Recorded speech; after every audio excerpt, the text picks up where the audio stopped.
We got to start holding Jake Paul accountable for that. Not because he can't fight, because we know he can. Do you understand? Yeah, it wasn't the best. It wasn't the best fight. It just wasn't the best thing to watch, was it? Like, it was just, yeah, it weren't great. Like he got out of first gear. Jake Paul was just on pure survival mode from round 1 right through to round 6.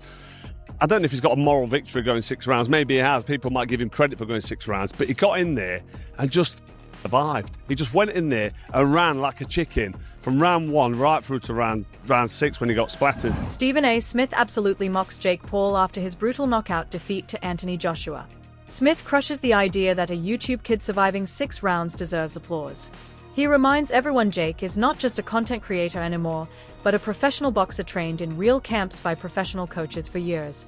According to Smith, Jake cannot duck behind the YouTuber tag when entering the ring with a truly elite fighter like Joshua at all now. Boxing trainers for years. He takes the sport very seriously. Thank you. So let me ask you, that's the question I have, because great kid, great businessman, by the way, amazing. And I know how he does all this, the character and the persona. We keep saying that he doesn't want to be a boxer. He's not a boxer, but then Jake Paul is a boxer. Yeah, exactly. That's my point. Exactly. He's a boxer. He can fight. I respect it. So go in there against fighters. You should be climbing the ladder towards those other fighters and taking the sport seriously to the point where you're fighting. Sam Jones holds nothing back while reacting to Jake Paul's knockout loss against Anthony Joshua. As some fans attempt to spin the fight as a brave performance because Jake survived multiple rounds, Jones flatly shuts that narrative down. He calls the bout painful to sit through, not due to brutality, but because of how awkward and one-sided it looked from a boxing perspective. According to Jones, courage by itself does not magically turn a mismatch into a quality contest. He admits Jake showed guts by stepping into the ring, but guts without competitiveness does not create a good fight. In Jones's view, the bout was missing rhythm, exchanges, and any real moments of danger for Joshua, completely draining it of entertainment value. He argues that praising Jake simply for lasting lowers the bar of professional boxing. Jones pushes his criticism further by drawing a sharp line between surviving and actually competing. He explains that running, holding, and avoiding damage might help someone last longer, but it does not show elite-level boxing ability. From his standpoint, Jake Paul spent most of the fight doing exactly that, staying defensive and dodging engagement instead of generating offense. Joshua knocking out and breaking Jake Paul's jaw. Just talk to me right now about the fight itself and then we'll break it down. Bit of a crap fight, if we're all honest. It was like watching Jaws 2 when all the kids went out on their boats and they were in the middle of the sea and the shark was just surrounding the boat, just like that's what it was like. It was just like a shark circling its prey and just like it was like nibbling and eventually got him. But Jake Paul showed big plums in there, no matter what anybody says about him, because I've seen people say, yeah, he went in there to survive. Yeah, okay, he went in there to survive. He's a guy that's been boxing a couple of years against a unified champion of the world who can really punch. It wasn't the best fight. It just wasn't the best thing to watch, was it? Like it was just, it weren't great. I just want to see now Tyson Fury against Anthony Joshua. I think at the stages of their careers they're at, AJ and Tyson Fury, we don't need to see interim fights, Andrew. We don't need to see interim fights because they're just potential banana skins. We want to see two of the best heavyweights of this era going at it, and we need to see it next, not. Carl Froch delivers one of the most brutal verdicts of the night. He flat out labels the fight a disgrace and openly questions why Jake Paul is being praised at all. Froch believes the response to the bout exposes a troubling shift in boxing culture, where entertainment and social media clout matter more than skill and achievement. In his view, Jake won no rounds, imposed nothing, and never posed any real threat to Anthony Joshua. Froch insists that respect should be earned through competition, not simple endurance. He is particularly scathing about the idea that lasting 6 rounds deserves applause when there was no real intention to win. Froch goes on to explain that what fans actually watched was not a real boxing match, but a one-sided pursuit. He characterizes Jake's approach as defensive survival instead of intelligent boxing. According to Froch, Anthony Joshua was forced into playing the aggressor, chasing a constantly moving target, making the fight awkward and miserable to watch. He argues this style should never be rewarded or celebrated, especially at the professional level. For Froch, boxing is about holding your ground when required, trading shots, and taking risks to win, not merely avoiding damage until the referee finally steps in. He counted out, knocked out, whatever, however you want to call it. It wasn't a bad knockout. It wasn't an El Sparko. He wasn't rendered unconscious, but he got done.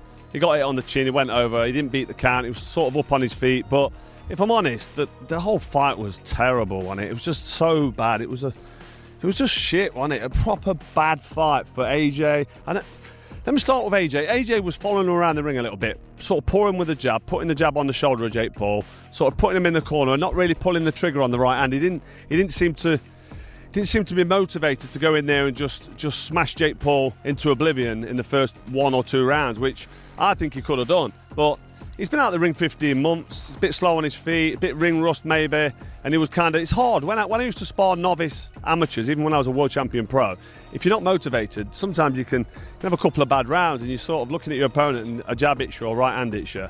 And I think AJ was in a bit of a daze early on, just walking him around, touching the jab on his shoulder, not really pulling the trigger on the right hand. Didn't look like he got out of first gear. Jake Paul was just on pure survival mode from round 1 right through to round 6. I don't know if he's got a moral victory going 6 rounds. Maybe he has. People might give him credit for going 6 rounds. But he got in there and just survived. He just went in there and ran like a chicken from round 1 right through to round 6 when he got splattered. And it's like, you can't really justify what he's done, because this is supposed to be a professional sanctioned boxing match. And I think it brings the integrity of the sport down when somebody like AJ, as a 2-time world champion, can't get in there and just completely dismiss somebody like Jake Paul, who I've said for ages can't fight. He's not a professional boxer. It's just AJ following him around, touching him to the shoulder. Round 1 came and went. Round 2 was much of the same, bit slow. I think AJ got caught with an overhand right at one stage, but sometimes when you're out in the rain, you're going to get wet. He was following him around, taking his eye off the ball, probably a bit undermotivated, thinking, what's this guy doing that's in front of me? Jake Paul was just running left. True Geordie takes a wider look at the situation, aiming less at insults and more at long-term consequences. He argues the fight revealed almost nothing about Jake Paul's real boxing ability. Although Jake showed toughness, the gap between him and Anthony Joshua was so massive it blocked any meaningful assessment. According to True Geordie, the mismatch was far too extreme to measure growth or potential. Because Jake was overwhelmed both physically and technically, fans are left guessing where he truly fits within professional boxing. True Geordie also criticizes the structure of the fight itself. He stresses that boxing is not supposed to be a game of chase and escape where one fighter constantly avoids while the other hunts. In his view, Anthony Joshua looked patient and controlled, but Jake's refusal to engage drained the fight of intensity. He suggests that even if Jake had gone the distance, it would not have changed the truth that the bout was never competitive. The mismatch, he argues, did more damage than good to Jake's effort to be taken seriously as a boxer. When one guy isn't wanting to engage, it's really hard to pin them down and hurt them because they're not basically contributing to the sport. We're supposed to be fighting each other, not, you running away from me and me having to run after you. And we've seen this before in other boxing matches. It just makes it a very difficult night for the guy who's trying to be the aggressor, especially when you've got a ring that big and the guy who you're fighting is much smaller and therefore can just get on his bike and run for as long as he can. Now, to be fair to Jake, he did land some shots. He didn't just run, but generally, the game plan was to run a lot, hold whenever he had to. He dropped his knees for a fucking takedown there quite a lot. I thought it was quite ironic that when he's fighting MMA guys, he boxes them, but when he's fighting the boxer, he was going for the wrestling. And there was a lot of criticism for those tactics, right? Online, even the commentary. Duke McKenzie delivers a blunt yet calculated breakdown. He makes it clear his words are not driven by hatred, but by lived experience. McKenzie says Anthony Joshua knocking out Jake Paul is proof enough on its own. There is no need to argue whether Joshua should have finished sooner or dominated more convincingly. To him, the outcome reinforces a fundamental truth about the sport. Professional boxers are professionals for a reason, and content creators entering that world need to know their limits. McKenzie believes both sides must stay in their lanes to protect boxing's credibility. McKenzie goes on to explain that boxing experience cannot be rushed or purchased. Years of amateur growth, professional bouts, and world-level competition build instincts that short training camps simply cannot recreate.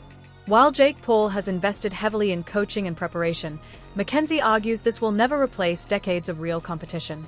Against someone like Anthony Joshua, those gaps become impossible to conceal. For Mackenzie, the fight served as a reminder that boxing is still a craft, not a shortcut opportunity. Like, you know, like when you've got a fly on the windscreen and you're trying to swat it, and you're trying to swat it and you miss and you keep tapping, and then eventually, bang, you get it. That's exactly what that fight was. Jake Paul didn't get in there to win last night. He got in there to survive. And he didn't do a better job of surviving.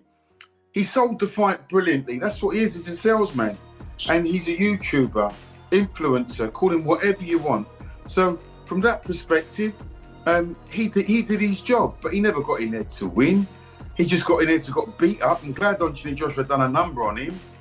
This is why boxers are boxers, YouTubers, whatever they want to call themselves, influencers. You know, they should stay in their lane and fight people that they're supposed to fight on their level.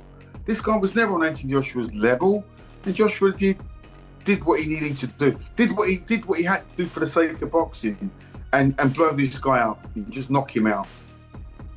What about the fact that Jake was able to land on him clean a couple of times? What did you make of that? Oh, listen, you can't get into the water without getting hit. Fortunately for Joshua, that guy can't break an egg. So he was never in any danger. You know, he's always going to get hit back. I mean, you know, it was 6 rounds. Anthony Joshua was always going to take at least 1 or 2 shots over that 6-round period, but it was nothing to hurt him. It was nothing to bother him. And like I say, this is all about getting AJ's confidence back. Okay. If Jake Paul fights, if he fights KSI or KFC or whatever his name is, then those two are evenly matched, aren't they? They're evenly matched, and then they could fight, you know, and then. Lennox Lewis delivers a calmer, more measured take compared to the chaos from other critics. He admits Jake Paul lasting into the later rounds deserves a bit of recognition. Lewis argues fans should stop blaming Anthony Joshua for the fight going as long as it did. From his angle, Joshua stayed composed, dictated the pace, and avoided reckless risks. Lewis frames this as a professional performance, not a failure to dominate. He stresses that Joshua handled business by winning decisively without ever putting his own safety in danger. Lewis also points out that not every knockout has to happen instantly. He explains that patience and control signal heavyweight maturity, not hesitation to finish early. Joshua chose to wear Jake down step by step. Lewis believes that approach reflects intelligence and discipline. Even if the fight lacked excitement, it was still a legitimate contest where both fighters followed the rules and finished the job. For Lewis, the criticism aimed at Joshua is completely misplaced. You know, the fact that he did that, it was good because, you know, we didn't think it was going to go 6 rounds. We thought it was going to go 2. So the fact that he made 6 rounds is an accomplishment for Jake Paul. Was there anything that stuck out with you from the fight? Yeah, really, who was in better shape? I thought that Joshua was in great shape compared to, you know, Jake Paul, because he was running around the ring. You guys gotta walk, and that takes out a lot of energy, especially when you're not used to it. We gotta keep going, guys. Excuse me. Him going 6 rounds in terms of someone like the stature of AJ should have maybe gotten him out of there early? Well, that's what we wanted to happen, but we have to look at what was going on in AJ's life. You know, he was out for 15 months, so this is like a little warm up for him, and he needed it. Do you look good to you, AJ? In your for being out 15 months? Mm-hmm. Yeah. After the fight, the spotlight quickly turns toward Jake Paul's future. Many observers now agree heavyweight was never the right division for him. The size difference was glaring and the danger level far too high. A move to cruiserweight, a class Jake himself has talked about, could create a more realistic setting to actually test his skills.